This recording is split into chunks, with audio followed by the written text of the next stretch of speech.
Hello students, welcome to the online lectures of Kids Planet High School. This lecture is for Standard 9, Subject History, Chapter India, Events after 1960. Let us now begin. India became independent in 1947 CE. India accepted the constitutional framework in 1950 and became a sovereign democratic nation. The Indian society is multicultural and people of various languages, religions, ethnicities, and castes live together. During the initial period after independence, India needed to solve different issues of economic, political, and social development. The establishment of the Planning Commission and emphasis on industrialization was a means to achieve economic development and to eliminate poverty in India. Successful conduct of elections and faith in democratic traditions made it possible for us to achieve political stability. At the same time, several social reforms, including policies and programs for the weaker sections of the society, were sought to be implemented. Let us go through the events of 1960s. The regions of Goa, Diu, and Daman were freed from Portuguese rule and became parts of the Indian Federation. The tension between India and China on the northern border, which had been rising since 1950, culminated in the War of 1962 between two countries. This war was fought in the region of McMahon Line. After India became independent, Prime Minister Pandit Jawaharlal Nehru led the country. He was the architect of India's foreign policy. His contribution to the social and economic development of India is significant. Jawaharlal Nehru passed away in 1964. Lal Bahadur Shastri succeeded him and became the next Prime Minister of India. During his tenure, India and Pakistan went to war over the Kashmir issue in 1965. The Soviet Union tried to mediate between the two countries. Lal Bahadur Shastri gave the slogan Jai Jawan, Jai Kisan, with which he highlighted the importance of Indian soldiers and Indian farmers. Lal Bahadur Shastri breathed his last at Tashkent in 1966. Indira Gandhi became the Prime Minister of India in 1966. Her decision-making ability was admirable. Her decisions regarding the nationalization of banks and cancelling pensions of princes had far-reaching effects. During her tenure, Pakistan's oppressive policy in East Pakistan resulted in a big movement there. This movement was led by Sheikh Mujibur Rahman and his organization Mukti Bahini. This crisis in East Pakistan affected India as well because millions of refugees came to India. So that was the end of 1960s. Let us now start with 1970s. The 1971 war between India and Pakistan led to the creation of an independent country called Bangladesh. Role of Prime Minister Indira Gandhi's strong leadership was prominent in this issue. As a part of India's policy to use atomic energy for peaceful purposes, India successfully carried out an underground test of an atomic device at Pokhran in Rajasthan in 1974. In 1975, the people of Sikkim voted for joining the Indian Republic and Sikkim became a full-fledged state in the Indian Federation. During this decade, the political situation in India grew unstable. The Allahabad High Court gave the verdict in 1974 that Indira Gandhi, the then Prime Minister, had misused the government machinery during her election campaign. It led to nationwide strikes and protest. During this period, the situation became more complicated due to the movement led by Jai Prakash Narayan. The situation of law and order in the country worsened and the government declared a state of national emergency. The period of national emergency lasted from 1975 to 1977. On the backdrop of the emergency, many opposition parties came together and formed a party called the Janata Party. The Congress Party, led by Indira Gandhi, was roundly defeated by this newly formed Janata Party.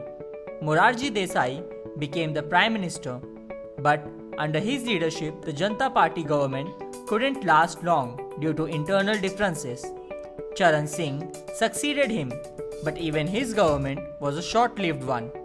Elections were conducted once again in 1980, and the Congress Party, under the leadership of Indira Gandhi, came to power again. So students, that was the end of 1970s, and now let's start with the 1980s. During this decade, the Indian political system faced many new challenges.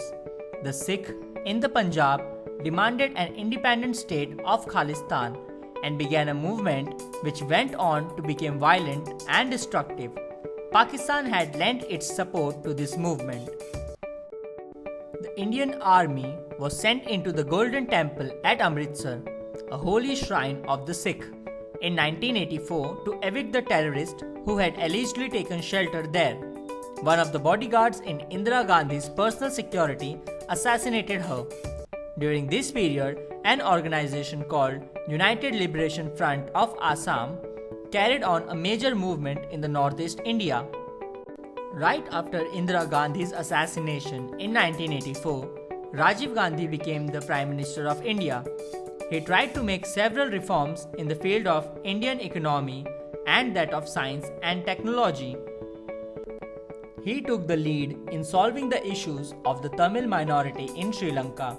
He promoted the idea of a united Sri Lanka with internal autonomy to the Tamil community, but his efforts in this regard proved to be in vain. He faced a lot of criticism in the context of corruption that took place during a defense equipment deal, especially the purchase of long-range cannons from a foreign company called Bofors. Political corruption became a crucial issue in the general elections that followed, and the Congress Party was defeated. Sri Vishwanath Pratap Singh became the Prime Minister of a coalition called Janata Party for a very short time. He implemented the recommendations of the Mandal Commission about the reservation for the OBCs. After him, Sri Chandrasekhar became Prime Minister of the coalition. He also failed to resolve the economic crisis. That was the end of 1980s. Let's start with the changes after 1991. The year 1991 is held to be very important in the history of the world as well as India. The Soviet Union disintegrated into several different small countries and the Cold War came to an end. In India, the government under the leadership of Prime Minister P.V. Narasimha Rao initiated many changes in the Indian economy. During this period, the Ram Janmabhoomi and the Babri Mosque issue at Ayodhya came at the forefront. In the elections conducted between 1996 and 1999, no political party got a clear majority in the Lok Sabha. This resulted in 3 governments in a short span of time. Those led by Prime Ministers Atal Bihari Vajpayee, H.D. Devegowda and Indra Kumar Gujral were amongst them. Finally, in 1999, the National Democratic Alliance came to power under the flag of Bharatiya Janata Party and Atal Bihari Vajpayee became India's Prime Minister. Atal Bihari Vajpayee tried to establish a dialogue with Pakistan but was not successful.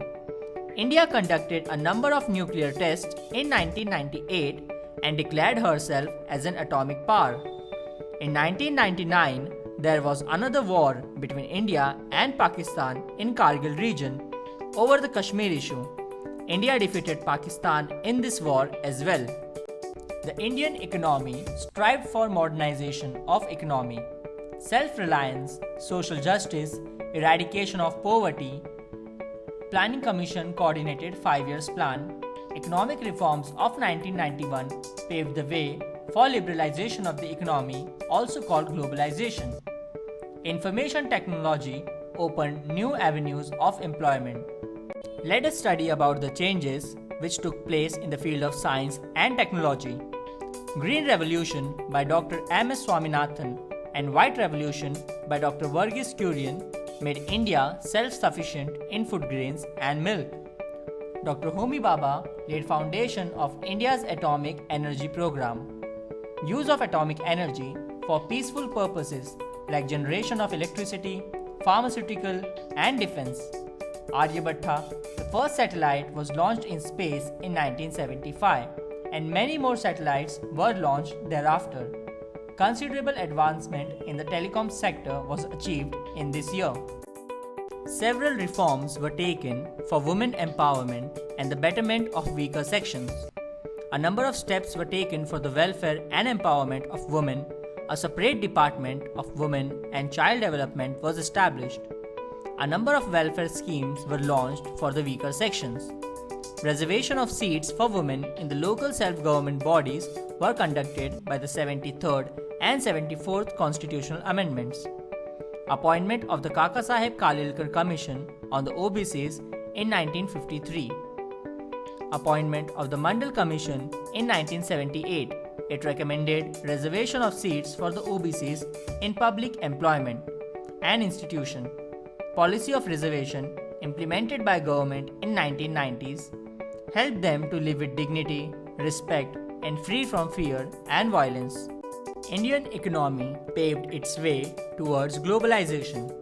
Changes in economy, politics, science and technology, society, and culture helped to develop the market. India emerged as an important country on the global scene in different spheres.